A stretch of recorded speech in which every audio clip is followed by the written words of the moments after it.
Special SIT దూకుడు పెంచింది. హరీష్ రావు, కేటీఆర్, సంతోష్ రావు ఇప్పుడు కేసీఆర్కి నోటీసులు ఇచ్చింది. మాట్లాడదాం. కన్నె ప్రభాకర్ గారు ఉన్నారు, బీఆర్ఎస్ పార్టీకి సంబంధించిన ఉద్యమ నాయకులు, సీనియర్ నాయకులు.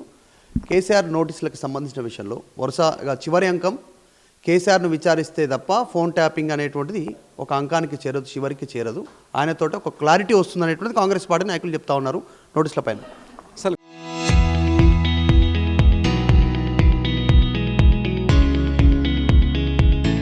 క్లారిటీ లేదు ఇందులో. ఒక అసంబద్ధమైనటువంటి అసందర్భమైనటువంటి నోటీసులుగా భావిస్తూ ఉన్నాం మేము.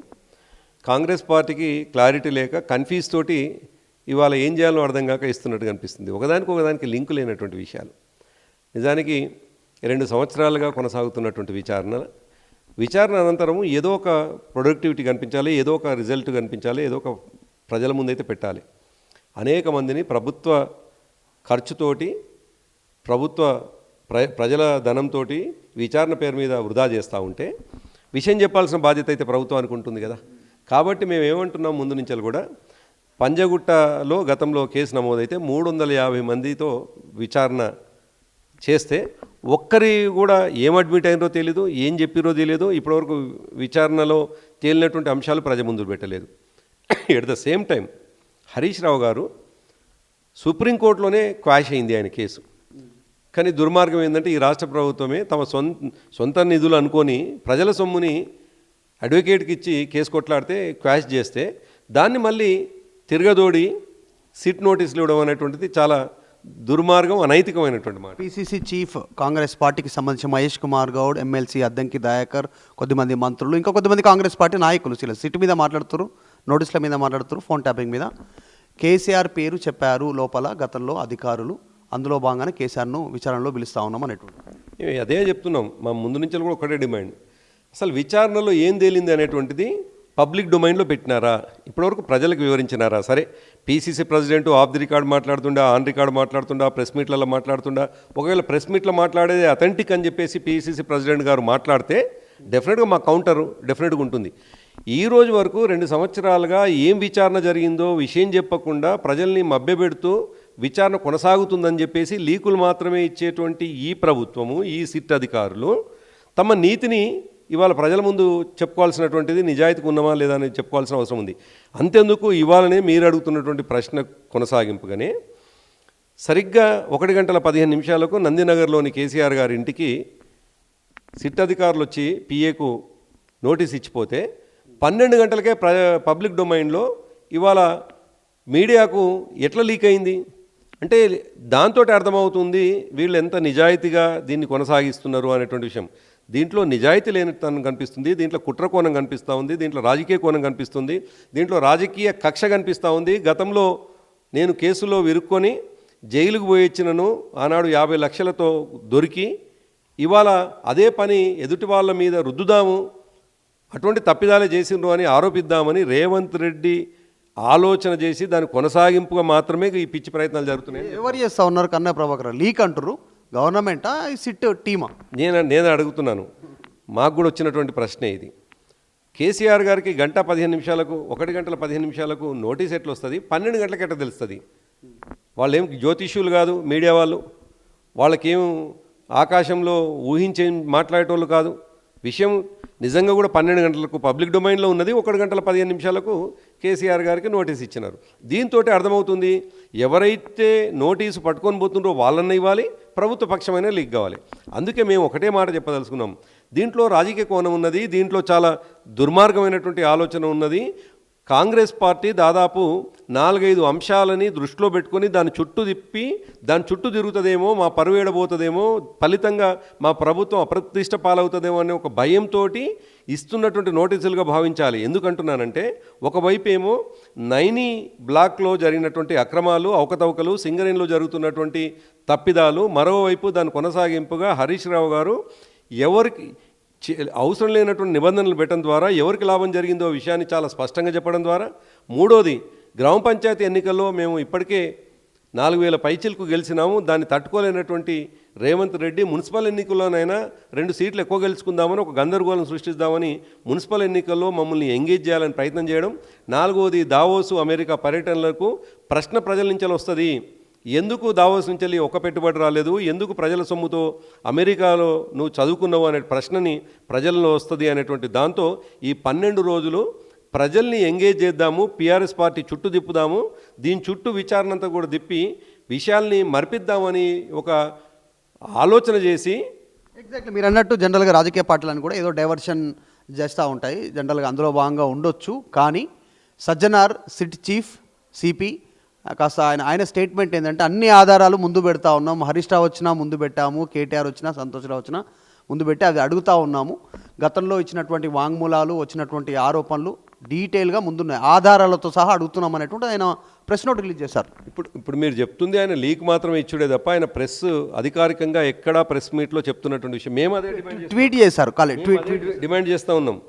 సజ్జన్నార్ ట్వీట్ చేసే బదులు ధైర్యం ఉంటే ఈ ప్రభుత్వ అధికారులు ఎవరైతే రేవంత్ రెడ్డి గారి కుట్రలో భాగమవుతున్నారో వారికి దమ్ముంటే ప్రజల ముందు నిలబడి జరిగిన తతంగం ఇవి ఎవిడెన్స్ ముందు పెట్టండి, దానికి మా సమాధానం ఉంటుంది. అందుకే సజ్జనార్ గారు ట్వీట్ చేయవచ్చు, కానీ విచారణకు వచ్చినటువంటి మా నాయకులు ధైర్యంగా దమ్ముతో బయటకు వచ్చి మేమే ఇన్వెస్టిగేట్ చేసినామని చెప్పి చెప్పొస్తూ ఉన్నారు. కాబట్టి వాళ్ళు సజ్జనార్ సమాధానం చెప్పాల్సినటువంటి అవసరం ఉన్నది. సజ్జనార్ ప్రజలకు ఇవాళ సారి చెప్పాల్సినటువంటి పరిస్థితి వస్తుంది. అందుకే ఈ ప్రభుత్వం చేసే కుట్రలో మీరు భాగం కాకండి. అంటే ప్రెజర్ ఉందా సజ్జనార్ మీద? నేను అదే అంటున్నాను, మీరు రాజకీయ నాయకుల్లాగా వ్యవహరించకండి, మీరు అధికారుల్లాగా ఉండండి. గతంలో అధికారులుగా ఉన్నటువంటి వాళ్ళే ఫోన్కి సంబంధించినటువంటి ఇంటెలిజెన్స్ వ్యవస్థను చూసినారు, ఇవాళ మీరు ఈ ప్రభుత్వంలో ఉండి కూడా ఇంటెలిజెన్స్ వ్యవస్థను చూస్తూ ఉన్నారు. రాజకీయ నాయకులు మారవచ్చు, కానీ అధికారులు మీరే ఉంటారు అనేటువంటి విషయాన్ని గుర్తుపెట్టుకోండి. అసలు సిట్ ద్వారా ఏంది, మొదట ఆల్రెడీ ఒక సిట్ వేసిరు, అధికారులను విచారించారు, కొంతమందిని జైలుకి పంపిరాలు, బెయిల్ మీద ఉన్నారు, కొంతమంది ఇంకా విచారణ ఎదుర్కొంటున్నారు ప్రభాకర్లో ఉన్నట్టు వాళ్ళు. మళ్ళీ ఇప్పుడు సెకండ్ సిట్, స్పెషల్ సిట్ 9 మంది ఐపీఎస్ అధికారులతోటి వీళ్ళు ఏం తేల్చాలనుకుంటున్నారు? అసలు తేల్తుందా, నిరూపణ అవుతుందా? వీళ్ళు ఫోన్ ట్యాప్ చేసినట్టు వస్తున్న కాంగ్రెస్ పార్టీ నాయకులు చేసినటువంటి ఆరోపణల ప్రకారం కేసీఆర్, కేటీఆర్, హరీష్ రావు, సంతోష్ రావు మీద అసలు వాళ్ళు తేల్చాల్సినటువంటి అవసరం లేదు మధు. నిజానికి ఏం జరుగుతున్నది అంటే రాజకీయ నాయకులకు ప్రమేయం లేకుండానే అధికారులు చేసేటువంటి వేగుల ద్వారా తెలుసుకునే విషయం కావచ్చు, ఇంటెలిజెన్స్ వ్యవస్థ ద్వారా తెలుసుకునే విషయం కావచ్చు, ఫోన్ల ద్వారా తెలుసుకునే విషయము, ప్రభుత్వాన్ని కాపాడుకోవడానికి చేసేటువంటి ఆ రాష్ట్రాన్ని స్థిరంగా ఉంది అని చెప్పుకోవడానికి జరిగేటువంటి వ్యవహారాలని దీన్ని రాజకీయ కోణంలో వాడుకోవడమే తప్పు. ఇంకొకటి, ఇందులో రాజకీయ నాయకుల ప్రమేయం ఉండదు. ముఖ్యమంత్రిగా ఉంటారు, తప్పకుండా మంత్రులు ఉంటారు, కానీ ఆ మంత్రివర్గం ముఖ్యమంత్రి ఏ రాష్ట్రాన్ని అయితే పరిపాలిస్తూ ఉన్నారో దాని ఎగ్జిక్యూట్ చేసేటువంటి అధికారులు మాత్రం వాళ్ళే ఉంటారు. కాబట్టి ఆ అధికారులు తప్పకుండా వారి పరిధిలో వాళ్ళు అనేక కార్యక్రమాలు చేస్తారు. దానికి రాజకీయ నాయకులు బాధ్యులు కారు అనేటువంటి విషయం మేము చాలా సందర్భాల్లో చెప్పినాం. సాక్షాత్తు ఈ మాటని భారత ప్రధాని మన్మోహన్ సింగ్ గారు కూడా చెప్పినారు. మీరు ఆరోపణల మీరేమో రాజకీయ కక్ష అంటారు, కాంగ్రెస్ వాళ్ళు ఏమో చేసిరు, ఆధారాలు ఉన్నాయంటారు. దాంతోపాటు సొంత కుటుంబ సభ్యుల ఫోన్లు ట్యాప్ చేశారు, కవిత భర్త, కవిత సిబ్బంది ఫోన్లు ట్యాప్ చేశారు అనేటువంటి డైరెక్ట్ కవిత కూడా ఆరోపణ చేస్తూ ఉంది, డైరెక్ట్ మీపైన అలిగేషన్ చేస్తూ ఉంది బీఆర్ఎస్. సరే, ఇప్పుడు ఎవరు అలిగేషన్ చేసిర్రు అని వాళ్ళు వెనుకంగా ఎవరుండి మాట్లాడిస్తున్నారు అనే విషయం కంటే కూడా గతంలో అనేక సందర్భాల్లో ఒక రకమైనటువంటి దుర్మార్గమైన ప్రచారం మీడియా ద్వారా ఆ హీరోయిన్కు ఇది ట్యాపింగ్ అని, ఈ పారిశ్రామికవేత్త ట్యాపింగ్ అని. నిజానికి ఈ రోజు వరకు 2 సంవత్సరాల్లో ఒక్కరు కూడా వచ్చి కంప్లైంట్ చేసినటువంటి వాళ్ళు లేరు. నా ఫోన్ ట్యాపింగ్ చేసింది గత ప్రభుత్వం అని. గత ప్రభుత్వం నా ఫోన్ ట్యాపింగ్ చేసింది అని చెప్పకున్నా ఎందుకు ఈ ప్రభుత్వానికి అంత ఆసక్తి, ఎందుకంత ఈ ప్రభుత్వానికి అంత ఆతృత, ఎందుకు ఈ ప్రభుత్వం? ఎందుకు అనంటే వాళ్ళ యొక్క విషయాలన్నీ బయటపడతా ఉన్నాయి, వాళ్ళ తప్పిదాలని ప్రజల ముందు మేము ఉంచుతూ ఉన్నాం, వాళ్ళు ఇచ్చినటువంటి హామీలను ఎందుకు తీరుస్తలేని అడుగుతూ ఉన్నాం. కాబట్టి దీన్ని డైవర్ట్ చేయడానికి మేము మమ్మల్ని అడగకుండా మా నోరు మూయించడానికి చేస్తున్నటువంటి ఒక చర్యగా మాత్రమే భావిస్తూ ఉన్నాం. అంతే తప్ప దీన్ని పెద్దగా మేము సీరియస్గా తీసుకోవటం లేదు. మేము చట్టానికి లోబడి ఉండేటి వాళ్ళం కాబట్టి పిలిస్తే వెళ్తూ ఉన్నాం, కానీ మా ధర్మాన్ని మేము మర్చిపోవటం లేదు. మేము ఇవాళ ప్రజల పక్షాన నిలబడాల్సినటువంటి విషయాన్ని, ప్రజలు ప్రతిపక్షంగా నిలబెట్టినటువంటి విషయాన్ని మేము మర్చిపోవటం లేదు. కాబట్టి ప్రజల గొంతుకగా ఉన్నటువంటి మేము తప్పకుండా ప్రశ్నిస్తూనే ఉంటాం. రేపు కేసీఆర్ ఎక్కడ హాజరవుతారు? నందినగర పోలీస్ స్టేషన్కి వెళ్తారు, ఆప్షన్ ఉంది. దాంతోపాటు కేసీఆర్ వస్తున్నట్టు మాస్ గ్యాదరింగ్ ఉంటుంది. హరీష్ రావు వచ్చినా చాలా పెద్ద ఎత్తున జనాలు వచ్చారు, కేటీఆర్ వచ్చినా కూడా పెద్ద ఎత్తున జనాలు వచ్చారు, ర్యాలీ, అక్కడ వరకు ధర్నాలు, రాత్రి వరకు నిరసనలు ఇవన్నీ జరిగినాయి. కేసీఆర్ వస్తే కొంచెం హైప్ ఉంటుంది. మాజీ ముఖ్యమంత్రి, పార్టీ ప్రెసిడెంట్, ఎట్లాంటి ఏర్పాట్లు ఉంటాయి? పార్టీ నుంచి ఏం పిలుపు ఉంది? ఎక్కడ హాజరు? నిజానికి ఇప్పటికీ న్యాయ నిపుణులతో, ఎందుకంటే ఎటువంటి ఆధారాలు లేక జరుగుతున్నటువంటి విచారణ కాబట్టి, ఎటువంటి ఆధారాలు లేకుండా మోపబడుతున్నటువంటి నిందలు కాబట్టి ఇస్తున్నటువంటి నోటీస్లో ఉన్నటువంటి విషయాలు ఏమో అర్థం చేసుకోవాల్సినటువంటి అవసరం ఉంది ఒకటి.